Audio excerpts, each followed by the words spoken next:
எல்லாமே பாதிக்கு மேலே தற்கொலை, கேவலமான தொழில் பண்ணுறது, கேவலமான முட்டாள், அடிமுட்டாள், இந்த மாதிரியான ஆட்கள் தான்.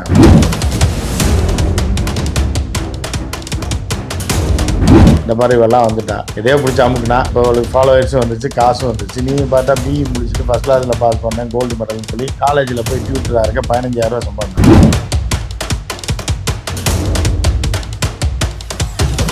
ப்ரொஃபஸராக ஒரு 20,000 25,000 சம்பளம் வரும். இவன் கெஸ்ட்ன்ற பேரில் அந்த ஒரு தற்கொலையாக இருப்பாள், ப்ராஸ்டியூட்டாக இருப்பாள். அவளை வந்து காலேஜ் கூப்பிடுவாங்க. அவன் எது கூப்பிட்றான்னா அது ஒரு பிஸ்னஸ். இந்த மாதிரி ஆள்லாம் கூப்பிட்டா தான் மாணவர்கள் உற்சாகமாவாங்க. இப்போ அடுத்த வருஷம் சேர்க்கை வந்து சேர்றவன் இந்த காலேஜில் போனால் இப்படி ஆள்லாம் வருவாங்க, நம்ம பார்க்கலான்னு வருவாங்கன்னு சொல்லி அந்த கேடு கட்ட தற்கொலை.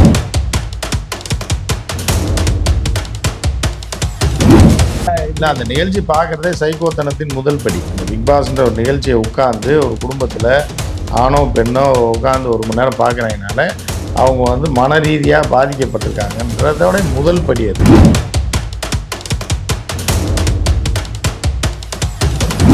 அவர் பணத்துக்காக தான் செய்கிறாருன்னு தெரிஞ்சு போச்சுல்ல. இப்போ பணத்தை வாங்கிட்டு தானே பண்ணியிருக்காரு, பணத்தை வாங்கிட்டு தானே அதில் நடுவராக போயிருக்காரு. கமலஹாசன் ஓசிலியா பண்ணார், அவரும் பணத்தை வாங்கிட்டு தான் பண்ணார். அவர் ஒரு கட்டத்துக்கு மேலே இதுக்கு நமக்கு மைனஸாக போயிடுமோன்னு சொல்லி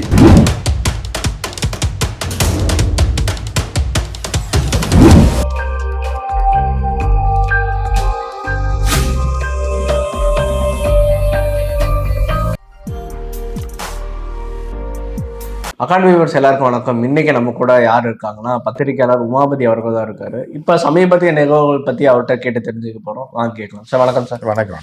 முன்னாடியே சொன்ன மாதிரி தான் சார், இப்ப சமீபத்திய நிகழ்வுகள் தான் பேச போறோம். இப்ப பார்த்தோம்னா நம்ம தமிழ்நாட்டுல பிக் பாஸ் ஸ்டார்ட் ஆயிருக்கு. பொதுவா பார்த்தோம்னா பிக் பாஸ்ன்றது ஒரு சீசன் ஆரம்பிச்சு அதுக்குள்ள ஏதாவது கான்ட்ரவர்சி நடந்தாதான் உண்டு. பட் ஆனா இந்த சீசன் பார்த்தோம்னா கண்டஸ்டன்ஸே பெரிய கான்ட்ரவர்சியா தான் கிரியேட் பண்ணியிருக்காங்க. ரொம்ப கஷ்டப்பட்டு வளைச்சு, பொதுவாக சினிமாவில் தோத்து போனவங்க பிக் பாஸ் வருவாங்க, இல்லை சீரியலில் வாய்ப்பு கிடைக்காதவங்க பிக் பாஸ் வருவாங்க. இந்த சீசன் பார்த்தோம்னா ஒரு சோஷியல் மீடியாவில் கோமாளித்தனம் பண்ணவங்களாம் வராங்கன்றப்ப முதல்படியாக இந்த பிக் பாஸ் என்ற கான்செப்ட் எப்படி சார் பார்க்குறீங்க? இல்லை, பிக் பாஸ் இப்போ நீங்கள் வந்து என்ன பார்க்குறீங்கன்னா இது ஒரு நிகழ்ச்சியாக பார்க்குறீங்க, அது நிகழ்ச்சியாக பார்க்கக்கூடாது. புரியுதா உங்களுக்கு? இது எப்படி அப்படின்னா, ஒரு குழந்தை இருக்குது ரைட்டா, குழந்தை வெளியில் விளாண்டுட்டு இருக்கு அப்படின்னா, ஒருத்தர் ஒரு 25 வயசு பையன் ஒருத்தர் கூப்பிட்றான் அப்படின்னா, அவன் குழந்தைக்கு சாக்லேட் கொடுக்க கூப்பிட்றான்னு தான் நீங்கள் பார்ப்பீங்க ஒரு குழந்தைக்கு. ஆனால் அவன் தோடை திருடுறதுக்கு பிளான் பண்ணுறான்றது தான் அதோட பின்னாடி. ஓகே, சும்மா யாரையோ வந்து ஒரு குழந்தைக்கு சாக்லேட் எது கொடுக்குறான், அவன் அந்த பிள்ளையோட தோடை திருடுறதுக்கோ இல்லை வேறு ஏதோ இதுக்கோ தான் கூப்பிட்றான்னு அர்த்தம். சரியா? அதுதான் வந்து பிக் பாஸ். நீங்கள் பிக் பாஸை பார்க்குறது சாக்லேட் கொடுக்குறாங்க ஒரு நிகழ்ச்சி அப்படின்ற மாதிரி பார்க்குறீங்க. அவன் உங்கள் குடும்பத்தை அழிக்கிறதுக்கும் இந்த சமூகத்தை நாசப்படுத்துறதுக்கும் இந்த கலாச்சாரத்தை சீரழிக்கிறதுக்குமான ஒரு திட்டம் தான் அது, கார்ப்பரேட் திட்டம் தான் அது. அதை நோக்கி தான் அவன் பயணிக்கிறான். அவன் அதுக்கு பின்னாடி ஒரு ஆழமான ஒரு பெரிய ட்ராவலே இருக்குது. அதுக்கு பின்னாடி ஒரு கோடிக்கணக்கான ரூபாய் வந்து டேர்ன் ஓவர் ஆகிறதுக்கான அந்த 20 பேர் இருக்காங்கல்ல, இதை வச்சு கோடிக்கணக்கான ரூபாய் டேர்ன் ஓவர் ஆகிறதுக்கான திட்டம் அது.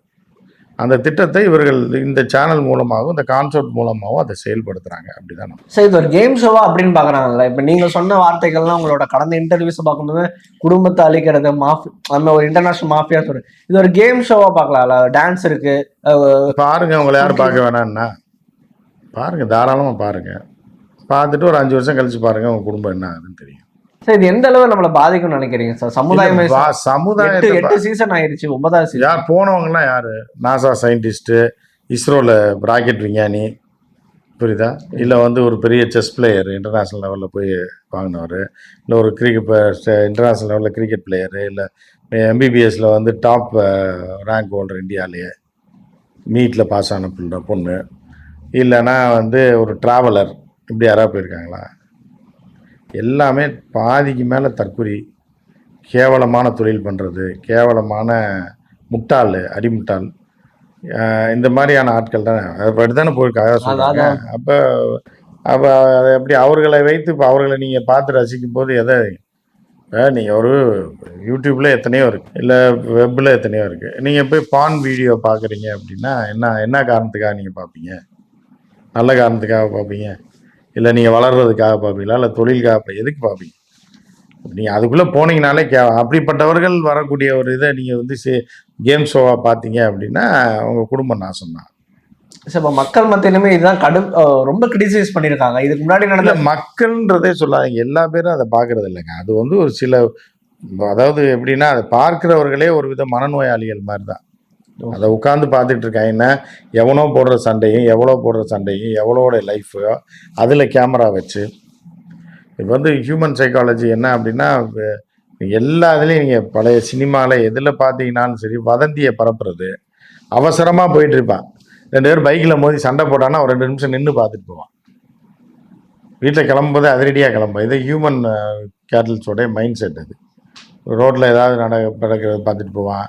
அந்த காலத்து படத்துலலாம் பார்ப்பீங்கன்னா, எவனையோ போட்டு அடிச்சுக்கிட்டு இருப்பான். இவனும் உள்ள பூந்து அடிப்பான். ஸோ அந்த மாரி இருக்கும். ஸோ இப்படி வந்து என்னன்னா, இந்த மாரியான ஹியூமன் கேட்டல்ஸ அப்சர்வ் பண்ணி அவன பார்க்க வச்சு, அதன் மூலமா வந்து டிவியோட ரீச் ஒரு பக்கம், அதன் மூலமா விளம்பரம், விளம்பரத்தின் மூலமா வரக்கூடிய வருமானம் அப்படின்னு சொல்லி ஒரு விஷயம். இன்னொரு விஷயம், இப்படி கேவலமான நபர்கள மேல கொண்டு வர்றது மூலமாக, இப்படி பண்ணா நம்ம முன்னேறிடலாம் அப்படின்னு நியாய தர்மப்படி போய் படித்து அறிவோட செயல்படுறவங்க, ஐயோ என்னையா உனக்கு அறிவு இருந்து என்ன பிரயோஜனம், நீ படிச்சு என்ன பிரயோஜனம், மார்க் வாங்கி என்ன பிரயோஜனம், இந்த மாதிரி இவெல்லாம் வந்துட்டா எதையோ பிடிச்சி அமுக்குனா இப்போ அவளுக்கு ஃபாலோவர்ஸும் வந்துருச்சு, காசும் வந்துருச்சு. நீ பார்த்தா பிஇ முடிச்சுட்டு ஃபஸ்ட் கிளாஸில் பாஸ் பண்ணேன், கோல்டு மெடல்னு சொல்லி காலேஜில் போய் டியூட்டராக இருக்க 15,000 சம்பளம் தராங்க.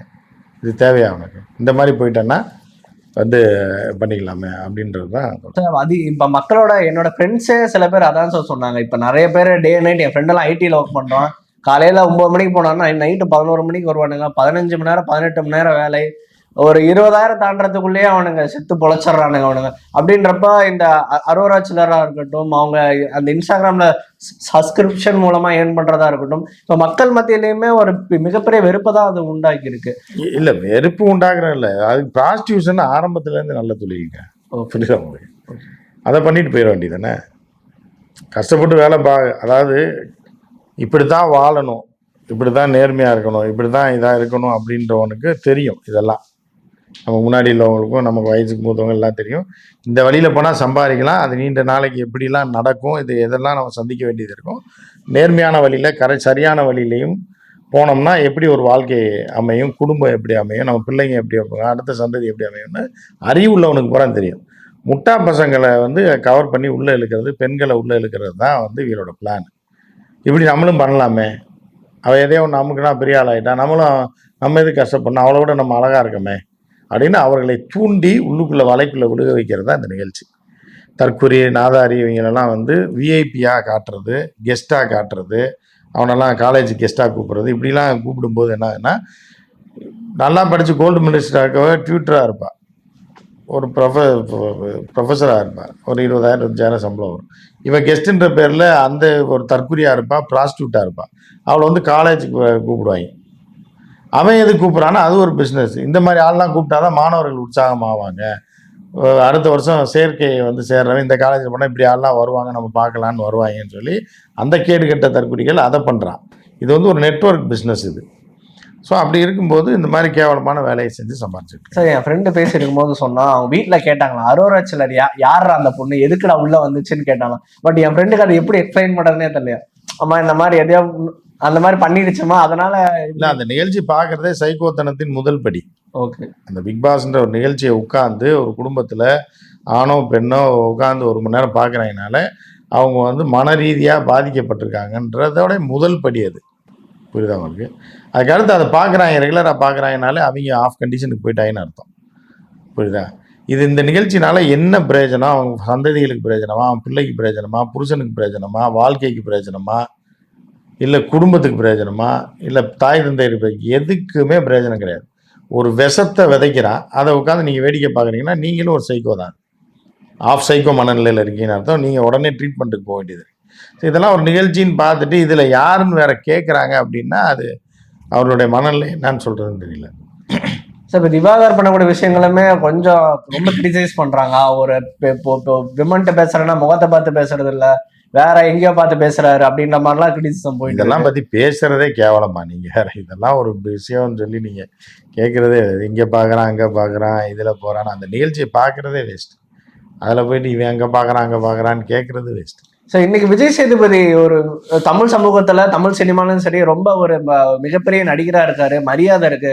நம்ம கிராமத்து படங்களை நடிகர், மண் சார்ந்த ஒரு நடிகர் அப்படின்ற மாதிரி நிறைய ஒரு நல்ல பேர் வாங்கின ஒருத்தர் தான்.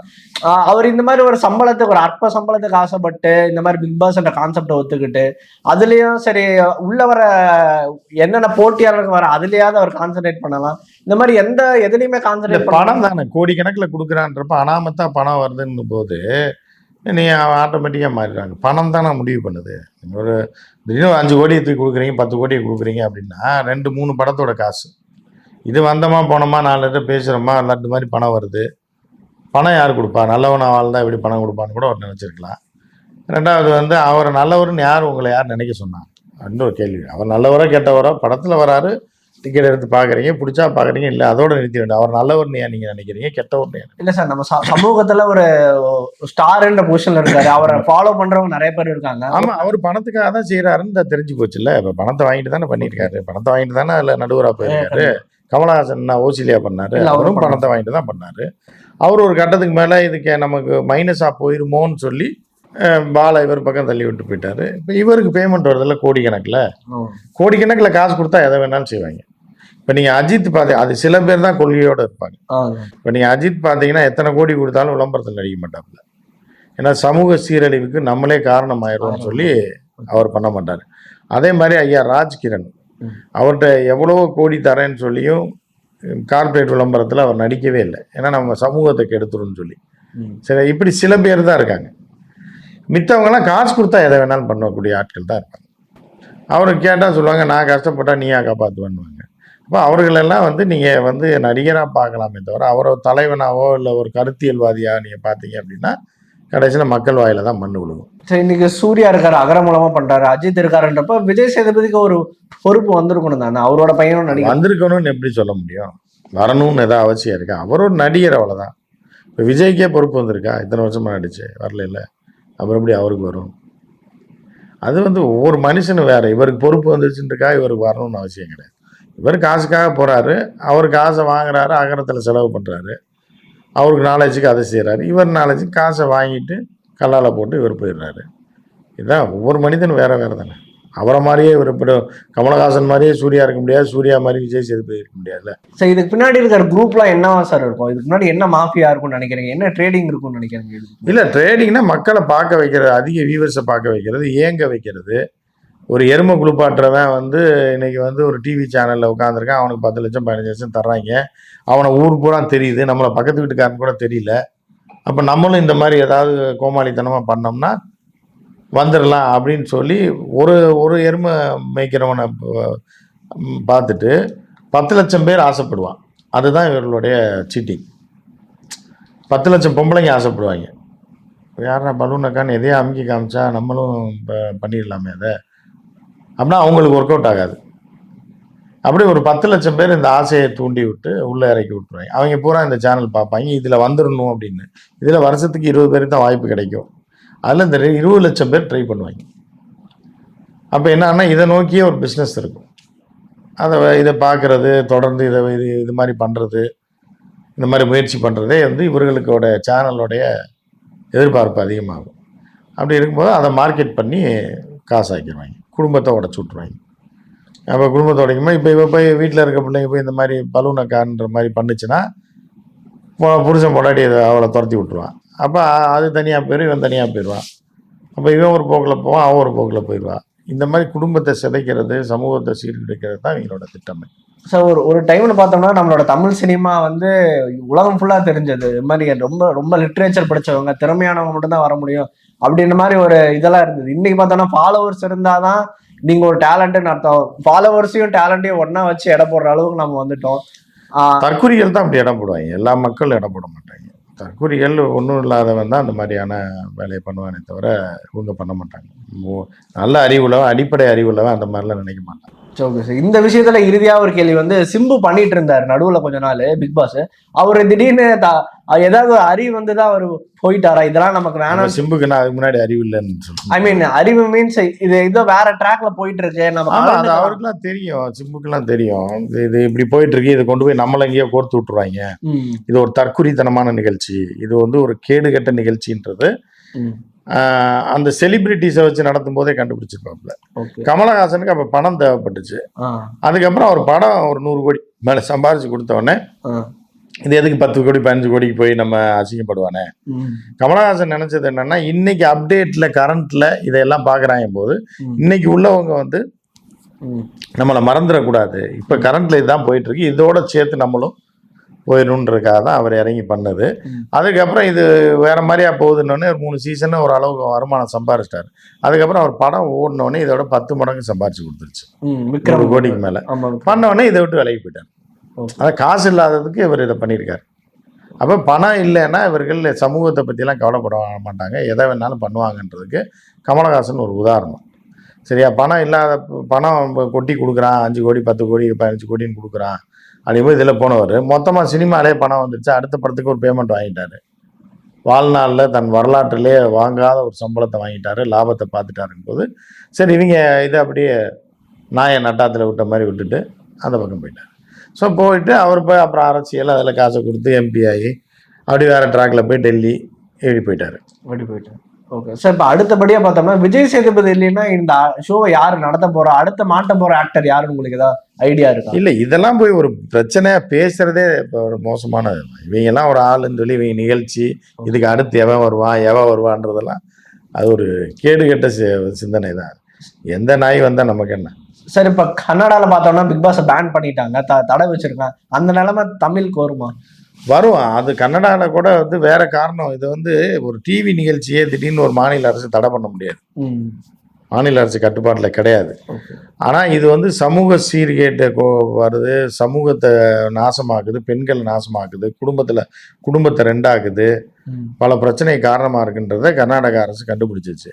ஆனால் இது வந்து டிவி நிகழ்ச்சியே ஒரு மாநில அரசு தடை பண்ண முடியாது, மத்திய அரசு தான் பண்ண முடியும். ஆனால் மத்திய அரசு கண்டும் காணாமல் இதே கார்பரேட் களவாணிகளை வச்சு நடத்திக்கிட்டு இது போயிட்டுருக்கு. அப்போ அங்கே கர்நாடக அரசு என்ன பண்ணுச்சுன்னா, அவர்கள் வட்டத்துக்குள்ளே என்ன வருமோ சுற்றுச்சூழல் பாதுகாப்பு அது இதுன்னு எதாவது ஒன்று சொல்லி இதை நிறுத்தணும் அப்படின்னு சொல்லி அப்படி தான் நிறுத்திருக்காங்களே. சுற்றுச்சூழலுக்கு இதுக்கு சம்மந்தம் கிடையாது. இருந்தால் கூட பெர்மிஷன் வாங்கணுன்றதுக்காக நிகழ்ச்சியை நிறுத்த மாட்டாங்க. அவன் ஏதோ சொல்லி இந்த சீர்கெட்ட மக்களை வந்து நாசப்படுத்தக்கூடிய கேடுகெட்ட நிகழ்ச்சியை நிறுத்தணும்னு சொல்லி கர்நாடக அரசு சத்தம் இல்லாமல் அந்த வேலையை செஞ்சுருக்கு. தமிழக அரசும் இது போன்ற ஒரு வேலையை செஞ்சே ஆகணும். ஏன்னா அந்த சமூகத்தை காப்பாற்றணும். இந்த தமிழ் சமூகத்தில் ஏற்கனவே கோட்டர் பேர் தற்கொலையாக தெரிஞ்சுக்கிட்டு இருக்கா விஜய்க்கு பின்னாடி. ஸோ இந்த மாதிரியான ஆட்களை வந்து இது பண்ணணும் அப்படின்னா இது ஏதாவது ஒரு பாணியில் அதை தடை பண்ணி தான். சார் இதே மாதிரி இவ்வளோ நேரம் பொறுமையாக பேசுங்க. நன்றி சார். இதே மாதிரி இன்னொரு நேர்காணல். நன்றி சார்.